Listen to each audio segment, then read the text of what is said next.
ഇപ്പോൾ ഒരുപാട് കാരണങ്ങൾ ചൂണ്ടിക്കാണിക്കപ്പെടുന്നുണ്ട്. ഒന്ന്, ധൻഖറിനോട് അടുപ്പമുള്ള ആളുകൾ ധൻഖറിനുണ്ടായിരുന്ന അതൃപ്തികളെ കുറിച്ച് പറയുന്നുണ്ട്.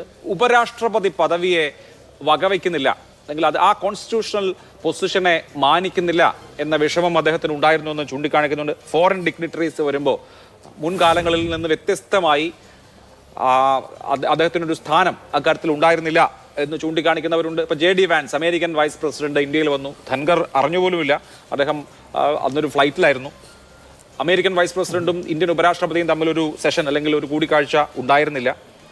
ഇങ്ങനെ പല ഫോറിൻ ഡിഗ്നിറ്ററീസ് വരുമ്പോഴും അദ്ദേഹത്തിന് ഒരു അവസരം കിട്ടിയിട്ടില്ല. എന്ന് മാത്രമല്ല, ഇപ്പോൾ ഓഫീസുകളിൽ പ്രധാനമന്ത്രിയുടെയും രാഷ്ട്രപതിയുടെയും ഒക്കെ ചിത്രം തൂക്കുന്നത് പോലെ ഉപരാഷ്ട്രപതിയുടെ ചിത്രവും തൂക്കണം എന്ന അഭിപ്രായം അദ്ദേഹത്തിന് ഉണ്ടായിരുന്നു. ഇത് എൻ്റെ പ്രശ്നമല്ല, മറിച്ച് ഈ VP എന്ന പൊസിഷന്റെ അതിന്റെ ഡിഗ്നിറ്റിയുടെ പ്രശ്നമാണെന്ന് അദ്ദേഹത്തിന് നിലപാടുണ്ടായിരുന്നു. അപ്പോൾ ഇത്തരം കാര്യങ്ങളിലൊന്നും സർക്കാർ അനുഭാവപൂർണമായ നിലപാടെടുക്കുന്നില്ല എന്നതിന്റെ സങ്കടം അദ്ദേഹത്തിന് ഉണ്ടായിരുന്നിരിക്കും.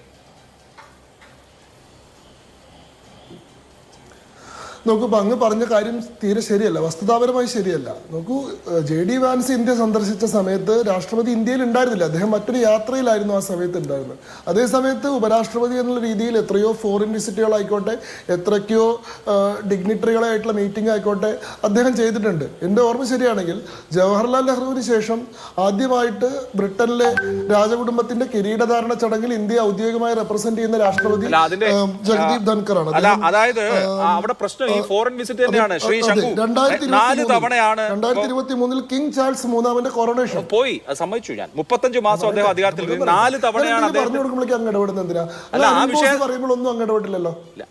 അദ്ദേഹം പറഞ്ഞതല്ല, ഈ വിഷയത്തിലുള്ള ചില കാര്യങ്ങൾ ചൂണ്ടിക്കാണിക്കണം. അങ്ങ് പറഞ്ഞ കാര്യങ്ങൾക്ക് തന്നെ താങ്കൾക്ക് വിശദീകരിക്കാനുള്ള അവസരമാണ്. ഇപ്പൊ 4 തവണയാണ് അദ്ദേഹത്തിന് ഈ വിദേശ സന്ദർശന അവസരം ഉണ്ടായത്. 4 തവണ, കഴിഞ്ഞ 35 മാസത്തിനിടെ 4 തവണ. അതിലൊന്ന് താങ്കൾ സൂചിപ്പിച്ച UK, മറ്റൊന്ന് ഇറാന്റെ പ്രസിഡന്റ് മരിച്ചപ്പോൾ, ഇബ്രാഹിം റൈസി അന്തരിച്ചപ്പോൾ ഇന്ത്യയെ റെപ്രസെന്റ് ചെയ്തു പോയത് ഇദ്ദേഹമാണ്. കൂടാതെ കംബോഡിയ, ഖത്തർ, അങ്ങനെ 4, കംബോഡിയ, ഖത്തർ, UK, ഇറാൻ. പിന്നെ കംബോഡിയയിൽ പോയി. അതെ, കംബോഡിയ, ഖത്തർ, UK, ഇറാൻ, ഈ 4 വിദേശ രാജ്യങ്ങളിലാണ് അദ്ദേഹം ഇന്ത്യയെ റെപ്രസെന്റ് ചെയ്ത് പോയിട്ടുള്ളത്. അപ്പൊ അത് കുറവാണ് എന്നുള്ളതാണ് അദ്ദേഹത്തിന്റെ പക്ഷം. കാരണം അതിനു മുമ്പ് ഇരുന്ന ആളുകൾ അതിൽ കൂടുതൽ തവണ പോയിട്ടുണ്ട്. ഇപ്പൊ ഹമീദ് അൻസാരി 28 ഫോറിൻ ടൂർ നടത്തിയിരുന്നു. അല്ല, അദ്ദേഹം പറഞ്ഞല്ല, Hamid Ansari 28 foreign tour, Venkaiah Naidu 13 foreign tour ഉണ്ടായിരുന്നു. ഫോറിൻ ടൂർ എന്ന് പറയുമ്പോൾ വെറുതെ ടൂർ പോകുന്നതല്ല ഞാൻ പറയുന്നത്, ഇന്ത്യയെ റെപ്രസെന്റ് ചെയ്ത് ആ നിലയ്ക്ക് പോകുന്നത്. അപ്പോൾ ഇത്തരം കാര്യങ്ങളിൽ മുൻകാലങ്ങളിൽ നിന്ന് വ്യത്യസ്തമായി പരിഗണനക്കുറവ് അനുഭവപ്പെട്ടിരുന്നു എന്നാണ് ഞാൻ പറഞ്ഞത്. നമുക്ക് ഇനി എന്നെ അങ്ങ് പറയാൻ അനുവദിക്കണമെന്ന് ഞാൻ അപേക്ഷിക്കുകയാണ്. നിങ്ങൾ ഈ പറയുന്നത് മുഴുവൻ നിങ്ങളുടേതായിട്ടുള്ള അഭിപ്രായങ്ങളോ പ്രതിപക്ഷത്തിന്റെ ആരോപണങ്ങളോ ആണ്. രാഷ്ട്രപതി എന്ന് പറയുന്നത് മാധ്യമങ്ങളോടോ അല്ലെങ്കിൽ പൊതുസമൂഹത്തോടോ സംസാരിക്കാൻ എന്തെങ്കിലും നിലയ്ക്കുള്ള ശേഷിക്കുറവുള്ള ആളല്ല. അദ്ദേഹം രാജ്യത്തെ സുപ്രീം കോടതിയെ പോലും വെല്ലുവിളിച്ച് സംസാരിച്ചിട്ടുള്ള ആളാണ് എന്നുള്ളത് കഴിഞ്ഞ തവണ കോൺഗ്രസ് പ്രതിനിധി പറയുകയുണ്ടായി. അദ്ദേഹം ഒരു പ്രസിദ്ധ ഒരു നിയമജ്ഞനാണ്. 1990 മുതൽ സുപ്രീം കോടതിയുടെ സീനിയർ ജഡ്ജി പാനലിലുള്ള ആളാണ്. 2016 വരെ സുപ്രീം കോടതിയിൽ അപ്പിയർ ചെയ്തിരുന്ന ആളാണ്.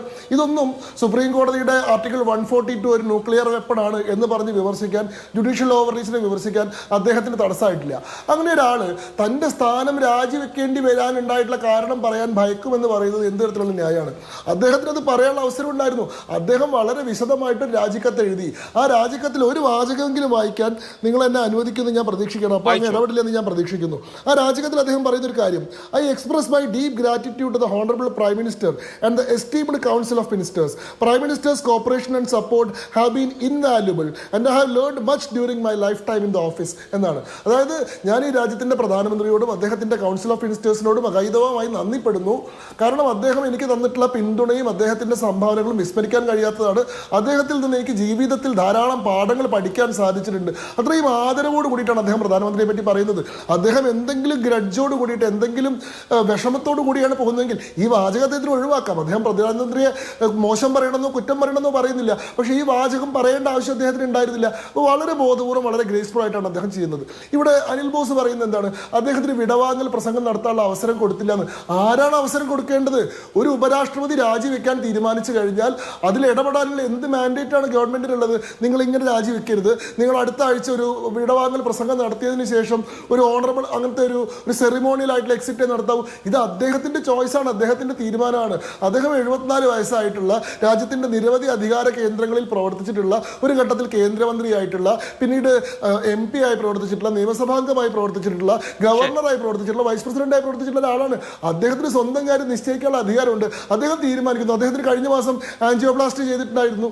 അദ്ദേഹത്തിന്റെ ഡോക്ടർമാരുടെ ഉപദേശപ്രകാരം അദ്ദേഹം തീരുമാനിക്കുകയാണ് ഈ പറയുന്ന പ്രഷർഫുൾ ആയിട്ടുള്ള ബിസിനസ് ഇനി കൊണ്ടുനടക്കാൻ പറ്റുന്നില്ല, ബുദ്ധിമുട്ടാണ്. പല കാര്യങ്ങളും അഭിപ്രായ വ്യത്യാസം ഉണ്ടായിരിക്കും. സ്വാഭാവികമായിട്ട് അഭിപ്രായമുള്ള മനുഷ്യരാകുമ്പോൾ അഭിപ്രായ വ്യത്യാസങ്ങൾ ഉണ്ടാവും. ശരി, അതാണ് അത് ചൂണ്ടിക്കാണിക്കുന്നത്. എനിക്ക്